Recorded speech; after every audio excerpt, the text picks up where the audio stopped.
What up, everybody? We got a very, very special guest. We're keeping it in the family in this edition of the podcast, man. We have a very, very educated, talented person joining us, who's also gonna help whip us back into shape, man. I seen y'all walking around now. Look, the pandemic's over. Y'all ain't got no excuse to be out of shape still, man. Like, look, the lockdown is over. Outside is open. Y'all can go outside, get a little exercise. So we have somebody who's going to help y'all with that too, as well as talk about her own personal journey in fitness and whatnot. And also, she just so happens to be the great Figgy Fig's big sister. So we welcome to the podcast IFBB Pro bodybuilder Katrina Audrick joins us. So thank you. Yeah, the family matters. Okay, yeah. So Katrina, how you doing, girl? I'm good. I'm feeling really good today. You just fresh got off home. Oh, I was gonna say you fresh off of a show. You just Yes. had a show last week. Yes, it's just been about a week ago. I just hit the stage last week. Actually 3 weeks ago, I did a show in Pittsburgh. Then turned around 2 weeks later, did another show in Tampa. Oh, wow. So Tampa was the really big show because most people get ready for the Olympia when they do that show. So I was on stage with some pretty heavy hitters. You got third place. Yes, third place. Nice. I was really excited. Third place about in what that. was it? Nice. That's good. That's good. Yeah, I'm actually a physique competitor. They have different categories: bikini, figure, physique, and then bodybuilding. So I'm a physique competitor. Okay. So explain the difference, because I've been watching some bodybuilding documentaries. I'm actually kind of into it. You can't tell by looking at me, but I do enjoy like getting into the minds of people who compete, because I think it's very interesting. What's the difference between physique and bodybuilding? Because some people, at least for the men, there's a stereotype like, oh, the physique dudes don't do legs and they wear these long shorts and stuff and whatnot. So what is the difference between physique and bodybuilding for the men and women? Well, for the women, it's more so physique. We're a little smaller, a little more ripped. Bodybuilding, they have a little more mass as far as the women goes. They're not as ripped, but you still got to bring the conditioning, which is basically get all the body fat off so that your muscles can show as much as possible, but still maintaining that muscle size. I get you. And did y'all just start having shows again, or how did that work during the pandemic last year? Because I know a lot of things got canceled. Was there still a Mr. Olympia and all that last year, or how'd that go down? Yep. They actually last year some shows was canceled. They did have the Mr. Olympia, and I actually went there. Normally the Olympia is in like September, October-ish. They actually made it into December last year. And it's normally in Vegas, but last year it was in Orlando. So now this year they're going to keep it in Orlando because it was such a good show. And when's the next one in Olympia coming? You said September again? Yes, they're going to have it in September. Okay. Yeah. Okay. So go ahead, Figgy. Oh no, I was just gonna say, she have a wonderful story on how she even got to the bodybuilding stage, the working out stage, and I just want you to share how you even got to this point, because you were kind of looking like us. You was a little chubby chaser a little bit. Yes. So the most I ever weighed was 205. I'm only 5'1". I was a size 22. So I was chunky. I always wanted to like be smaller. When I would watch TV, I would get like so jealous of girls and music videos, like really envious, like, man, I would love to like be smaller and stuff like that. So one day I was asleep and I had the TV on and the infomercial, Billy Blank. Y'all remember Billy Blank, Tybo? Yep. Yeah. That's where it all started. So I ordered that and I was just addicted. Like I would rush home after work and just do Tybo Billy Blank.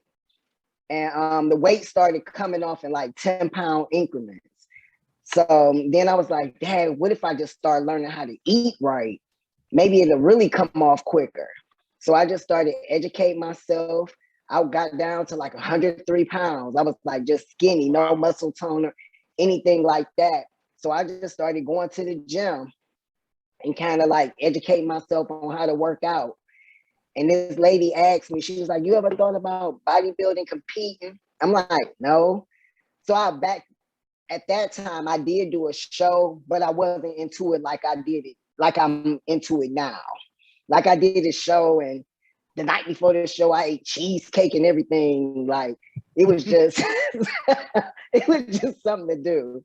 But I did it and, didn't do another show until like maybe 15 years later, which brings me up to now. So I got serious about 4 years ago, turned pro after a year. So I've been a pro for about 3 years now. Oh wow, that's so how did you first get into like lifting? Because I know a lot of women don't want to really lift heavy weights, especially anything with the upper body. The same thing with men. Men are the opposite. We don't want to do squats or nothing like that. We just want to do bench press and arm curls. So how did you get into the point of where I'm going to start lifting, I'm going to get strong, and how do you recommend other women get into that as well? First, you have to educate yourself because a lot of women, I always used to hear them say, well, I don't want to look like a man. I don't want to get all muscle big and stuff like that. But actually, the more muscle you have, the more fat you burn. It actually helps speed up your metabolism. So I really just I know what I want to look like. So I know that I have to do certain things to create that look because it's all an illusion and a look. So for me, I have to make sure that I'm eating for my physique. Like I can't just be eating like cake and stuff like that. I have to eat like chicken breast, jasmine rice. All that stuff plays a part in making sure that you create the physique you want or whatever your goals are. I get you. That makes sense. That makes sense. And you also did mention watching the music videos and stuff and being jealous of the women you would see on there.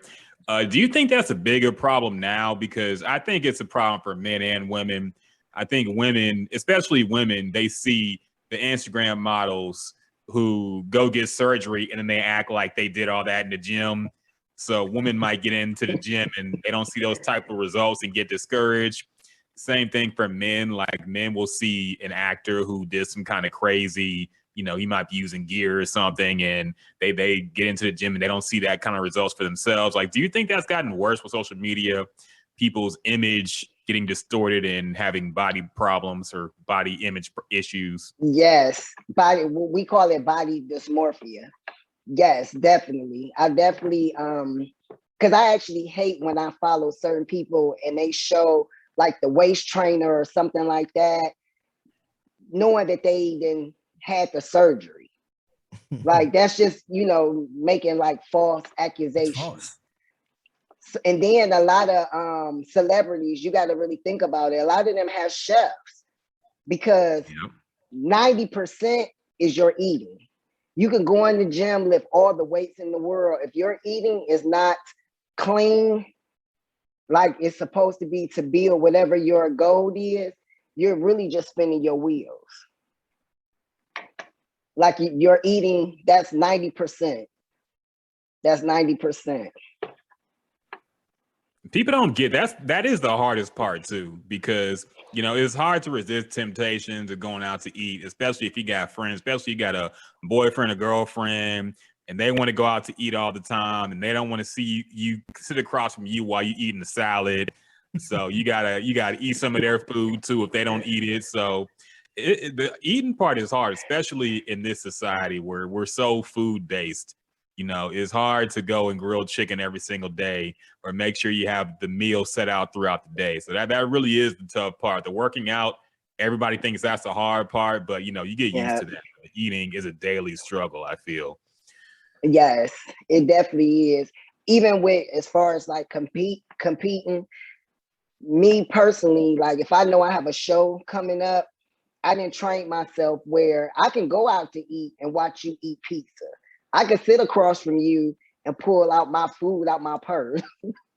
Like I didn't got used to that. And a lot of restaurants, you know, once they see me and they know that I compete, they'll actually bring me a plate and warm up my food for me. Oh, that's nice. So a lot of people, they actually respect it more so now that everybody's, you know, into the health, you know, thing. Yeah. It's funny because it was one time I think we went to it was a family member cookout or something, and you actually brought a lunchbox to this cookout. And mind you, it's a cookout, and so it's all type of food there. And she actually brought her dinner.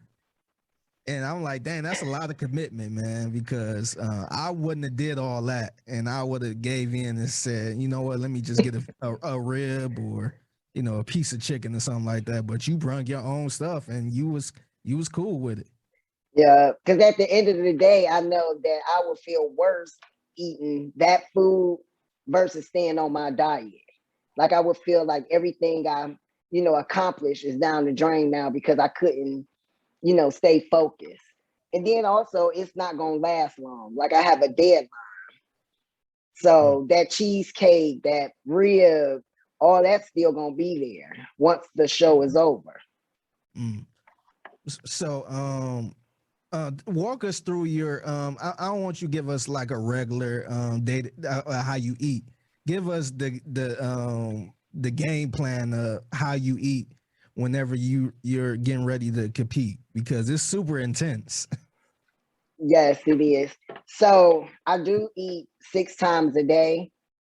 So in the morning, I get all my protein, my carbs out, measure it out into 6 little containers. My breakfast, I eat that.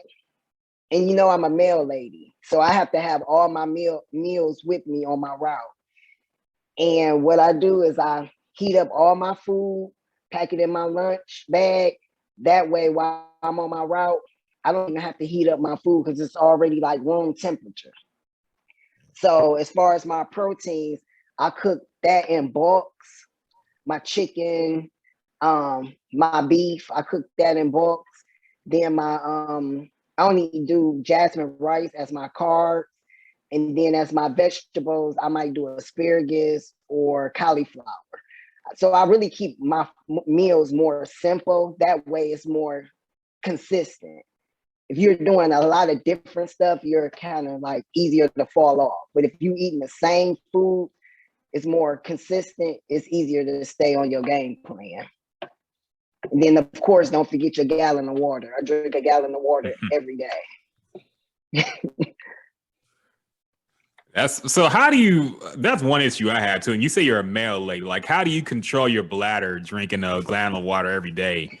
Because I try to drink a gallon of water, but I always have to go to the bathroom. It's kind of annoying. So how do you control that? That's what everybody asks me. But once you start doing it, your body actually get used to it.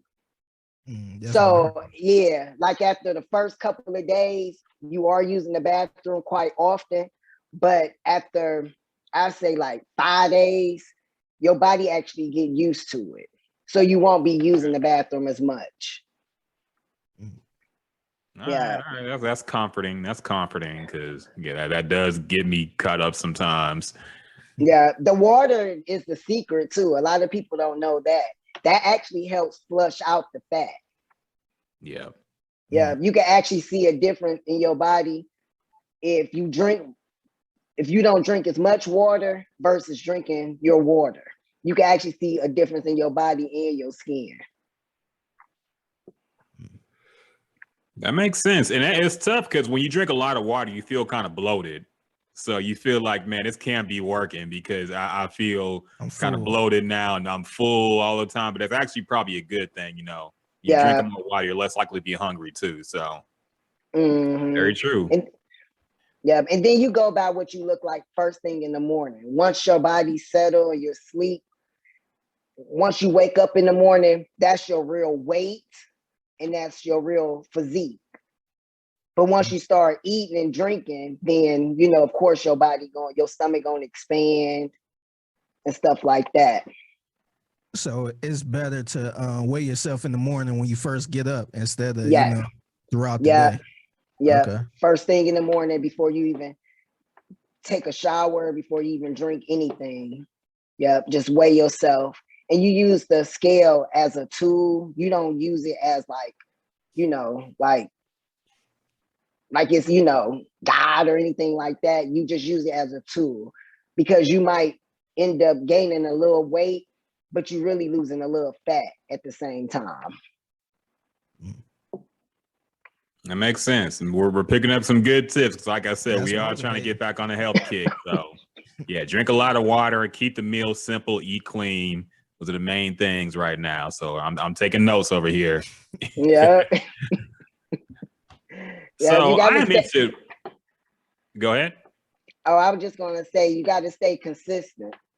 That's the whole thing, because a lot of people they'll, you know, try it for a week or a couple of days and not start, you know, not seeing results and give up. Once you stay consistent, then you'll start seeing your results, and then that'll motivate you to keep going. No, that's very true. It's like anything, consistency is key for sure, for sure. So I am interested, like, what do you think about the bodybuilding scene as a whole, as it is right now? Because I know back in the day, back when like Arnold Schwarzenegger was out and they made pumping iron, it got really big. There was a fitness boom. Everybody was trying to be a bodybuilder. Like Ronnie Coleman used to say, everybody want to be a bodybuilder, but nobody want to lift the weights. So everybody was getting bodybuilding around that time. But I do feel like now there's been more of a, you know, it's okay to be kind of out of shape. It's okay to, you know, be yourself, as they call it. And I think it's more, I think people aren't as fitness conscious as they used to be. At least it's not as fashionable. Like you say, Billy Blank's Tae Bo was a huge thing. Yeah. And now there's really, you know, people have the Peloton bike, I guess, but that's super expensive. Not everybody can do that. Right. So what do you think about the bodybuilding community in general right now? Do you think it's as big as it used to be? And is it still booming at a good growth rate? I think it's still booming. It still has this own little community.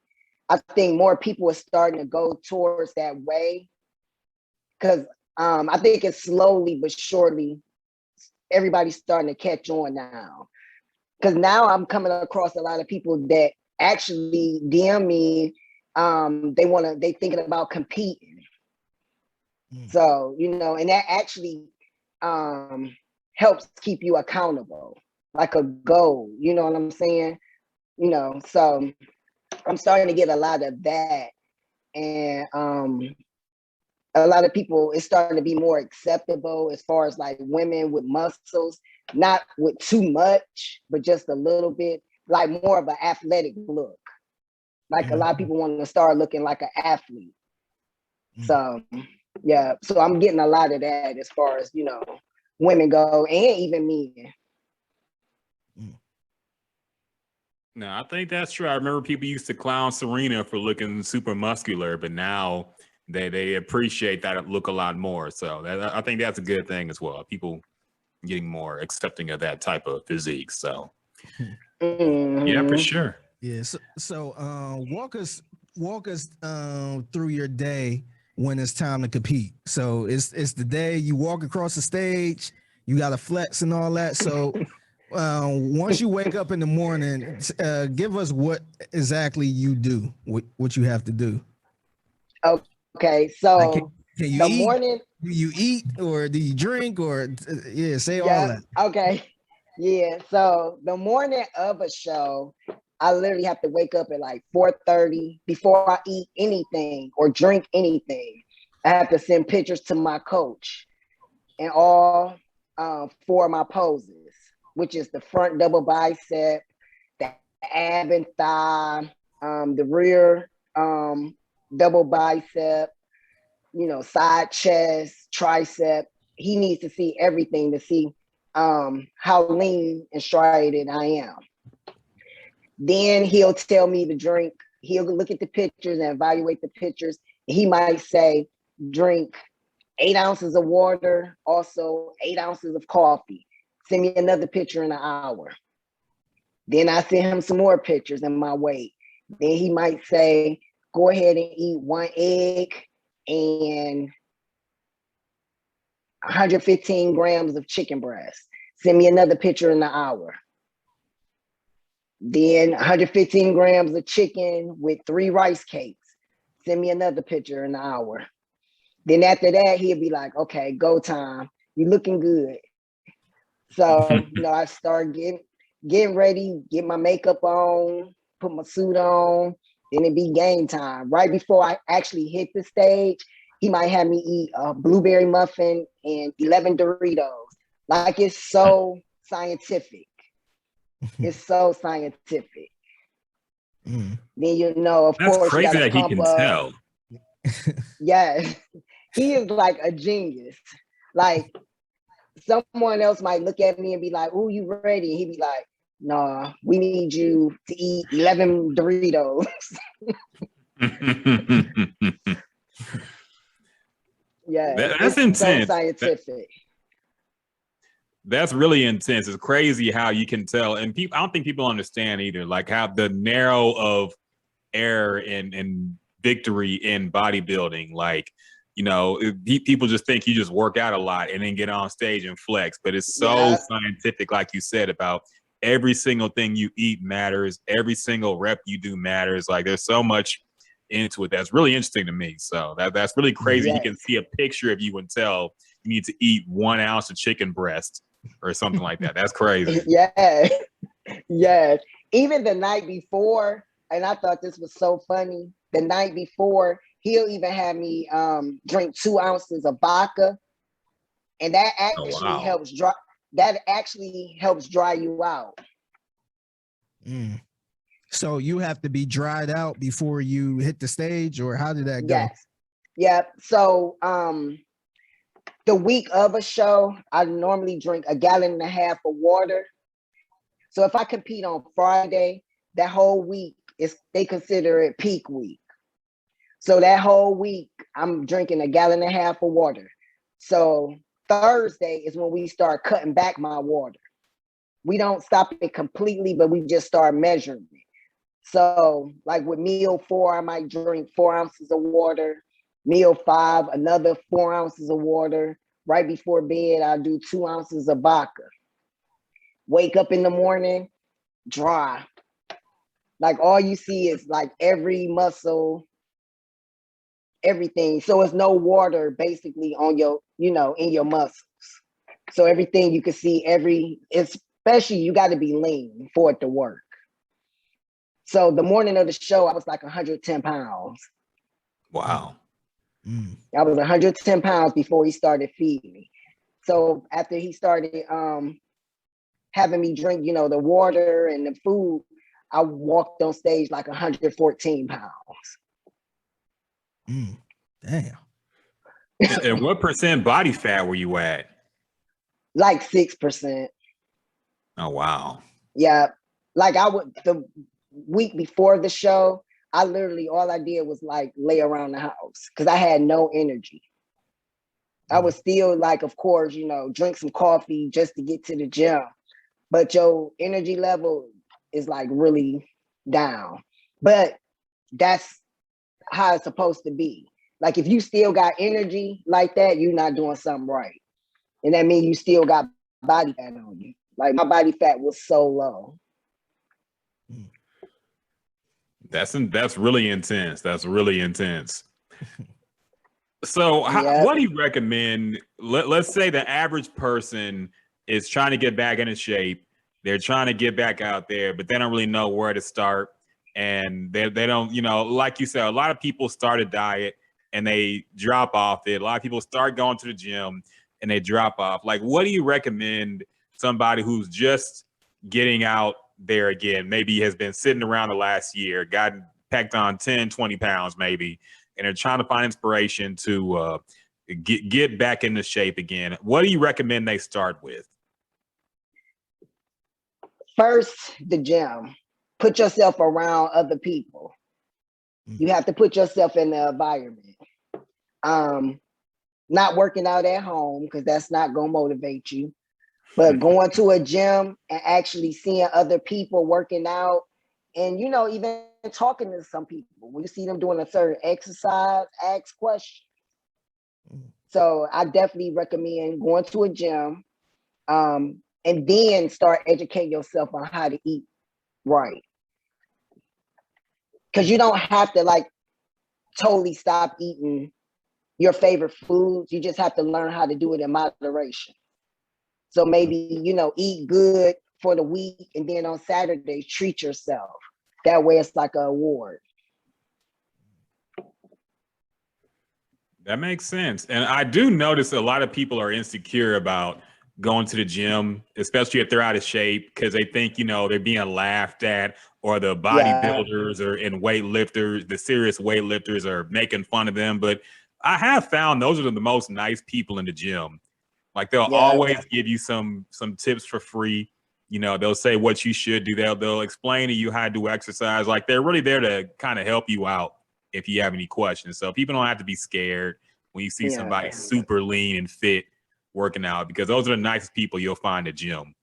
Usually. Yeah, I actually ran across that. People actually says that to me, that they don't want to go to the gym because they feel like people looking at them or staring at them. And but I'm like, well, if you staring at them, they staring at you. Y'all supposed to be working out. Nobody should be staring at each other. But when I do see overweight people at the gym, to be honest, I actually go up to them and give them a pound, and let them know, great job. You made the first step to even come in the gym. Because I know sometimes it can be intimidating. I kind of be a little excited when I see somebody overweight. In the gym, because it's like, okay, they took that first step. I mean, it's because me, I wouldn't say I'm overweight, but there's a bunch of times where I'm just like, man, nah, I ain't going. But they had enough courage to go and actually do some stuff. Yeah. So it's kind of like, okay. So I give them the thumbs up, but you got to take the first step, and just like anything, habit. Like, you got to make, going to the gym a habit. Like, every day at 6 o'clock, I'm going to go to the gym no matter what. 6 o'clock, I'm going to the gym. And after 30 days, it becomes a habit. Yeah. So when you go to the gym, this the problem I had personally, because, growing up with you, I always went to the gym with you. So I always had somebody to follow. But whenever I go on my own, I don't know what to do. It's like, how long do I stay? Do I just walk for 30 minutes? And what's like a time limit of working out? Or how do you, I guess, figure that out? Because sometimes I'll be there for like 30 minutes and I'll be like, all right, that was cool. Or should I stay a little longer? So you got to go in there with a plan first and foremost. But you shouldn't be at the gym no long. Like, some people say 2 hours and stuff like that. No, if you're doing the work, it should be at least an hour. Get in, get out. Because otherwise, that would make you not stay committed if you spending half of the day in the gym. So I say at least an hour. If you're doing cardio too, an hour and a half. It's always best to do your cardio after you lift weights. So lift weights where you got your most energy. Then if you're going to do cardio afterwards, 30 minutes afterwards, walking on the treadmill, something like that, or the elliptical. But no more than an hour and a half in the gym. And most gyms on the machines, they actually have little samples of what muscles that machine works. So you can always look at that as well. That makes sense. I get you. What else I want to ask? Go ahead. Oh yeah, I was gonna say, what are some of your pet peeves? People at the gym, because staring. Yeah. I mean, I kind of know a few pet peeves. One of them is staring. One is holding up machines. Yeah, holding up machines, walking around, talking to everybody, and Yes. not really working out. So, what are some more pet peeves you got? People at the gym. Just really holding up machines, especially like sitting on the machine, playing on your phone, stuff like that. Then, and I'll come up to you and ask you, how many more sets you have? And then, to let you know, like, okay, I'm waiting on the machine. But yeah, other than that, that's really about it. Just playing on your phone, holding up machines. That's a real big pet peeve of mine. No, I agree. The superset people too, the people who hold up like 2 or more machines at a time because they're trying to go. Like, I understand if the gym is empty, that's fine. But when you got a bunch of people there and you're holding up the row machine and the pulley machine at the same time because they're switching back and forth. Like, no, you got to give one of them up, man. You can't be out at the same time. I hate that. Right. Or you can always say, can I work in with you? Yeah. I do that a lot too. Can I work in with you? So yeah, and it's always like the dude with who's shaped like the letter T. Around with a gallon water bottle, some shit, a milk carton. Right. Right. Very true. So what do you have planned next? What you have any events coming up that we can catch you at, or anything, other shows you have before? You said Mr. Olympia coming up soon. What else do you have on the schedule for this year? Well, I'm in my off season now, so I'm not going to do anything until next year. So my main focus is to improve on the thickness of my back. So that's something that me and my coach decided like a few months ago. And off season, let's focus more on the thickness of my back. So it's called like a 3D type of thing where you have your muscles in your back, but they need to pop out, basically. That look. Okay. So yeah. So this. Go ahead. This season, we actually noticed 3 months ago that I needed to improve on that. So of course you can't lean out and gain muscle at the same time. It's either one or the other. So since I already was leaning out for the show, he was like, well, let's just get your conditioning. Let's kill him with the conditioning. And that's how my conditioning was on point. So in conditioning, meaning that all the body fat was off and you could see every striation in my body. Okay. So one more question for me.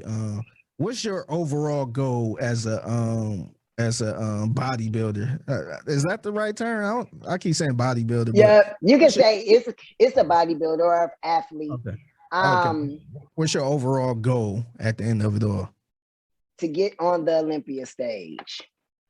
That's my goal. So most people that's into bodybuilding or as a competitor, their goal is to turn pro.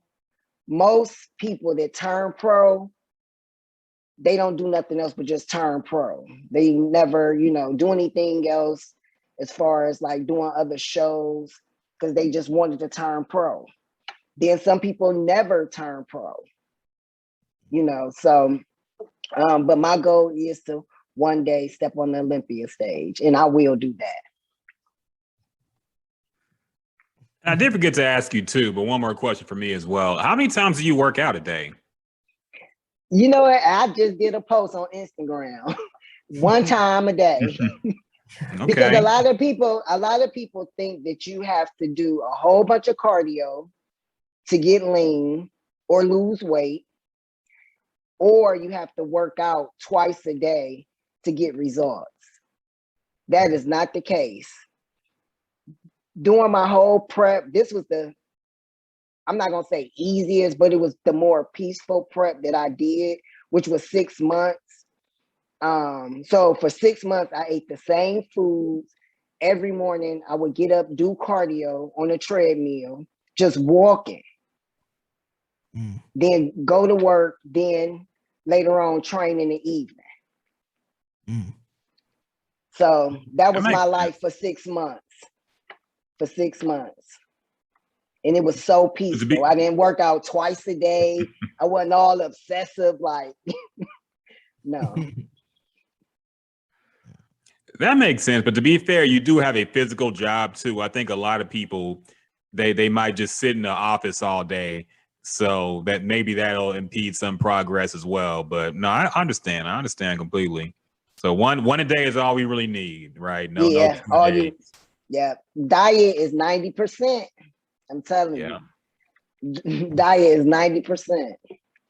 All right. So tips for all our fatties. Let's sum it up real quick. Keep the diet simple. Diet is 90%. Only need to work out once a day, an hour, 30 minutes max. And start by what workouts do you recommend starting with? We'll go there as well. Workout wise, I would, of course, cardio. If you definitely want to lose weight, you got to do some type of cardio to keep your heart rate up. Then as far as working out, pick a body part per day. So if you want to do Monday, do your back. Do exercises just for your back. Tuesday, do exercises just for your shoulders. Wednesday, your quads. Thursday, what else? Your hamstrings and glutes. Then Friday, you could do your whole body. And then take off Saturdays and Sundays. And then go back Monday and repeat. But then take each body part, just do one body part each day. It's a little more simple than trying to do everything at the gym. And all you need is like 4 exercises. Okay. Makes sense. So we don't need the notepad, do we? We don't have to be notepad guy in the gym, do we? No. You have to be notepad. I remember the last time I was in the gym, I seen somebody with a notepad. Like to the point, I thought he was doing maybe a school project or something. just kind of doing a report on each workout because he was kind of skinny a little bit. He had a hat and glasses. It looked like he wasn't working out at all. And he was just kind of like hitting the check mark and then go do something and then hit the other check mark. And I was just like, damn, okay. Yep. All you need is 4 exercises. Just focus on those 4 exercises, get in, get out. And just make sure your diet is clean. Makes sense. And also a gallon of water a day. You said a gallon of water a day. So a gallon of water. There you go. Before you go, show us your trophies in the back. Okay. So these actually, I just got this one. This is actually the Tampa Pro. Okay. Yeah. And then these two. Yep. And these 2 was the ones that I did Pittsburgh Pro. I won both of these. Okay. Nice. And then these are some of my other ones. Oh, wow. Nice. That's dope. Damn, you're a superstar. Look at you. You've been doing this for like 6 years, you said? I got serious like 4 years ago. Oh, okay. So in 4 years, you really racked up all that. That's inspiring. That's insane. Yep. Congratulations, really. Thank you so much. Yeah, next time hopefully I'll be doing an interview saying that I've been to the Olympia. Yeah. You gotta find some kind of contest or something down here. Come down here and do something. I don't know if they have Yes. something in Houston, but yeah. No, they do. They have it all over. Okay. Yeah. You have to Yeah. come down to H-Town to do something. Yeah. No, for That'd sure, be a for sure. plan. That could definitely be a plan. Yeah, because I know you ain't moving down here anymore, so. Yes, I am. There we go. Always talking that stuff. So where can the people find you? Promote your socials, let people know. And do you do personal training as well? No, I don't do personal training. I tried that. So no. So yeah, I just really like focusing on myself. But I do give tips whenever someone comes up to me. I do try to help with that. But my IG is COCO_BRN_IFBB Pro. Okay. So people check her out. Make sure you follow her. Like you said, she's gonna be on Olympia one day on a big stage. So make sure you follow her now before she become a superstar and she don't talk to us no more. No. No. We be a strange family member. The one who got too big. Yep. Yeah. No, we know how that feel. No. I'm gonna be like Dr. Dre's daughter. I'm living out my car and she won't help me. No. I win, everybody win. Cool. I like that. Yeah. All right. Well, looking forward to talk to you again. Thank you again for sharing your journey, for giving us fatties out here some tips on how to get back into shape for the upcoming fall season. And yeah, everybody follow her on social media as well. She is Figgy Fig's big sister, Katrina Audrick, soon to be superstar in the bodybuilding world. She's already a star. She's going to be a superstar soon. So thank you again for joining us. And yeah, we got to do it again sometime. Yes, thank you for having me.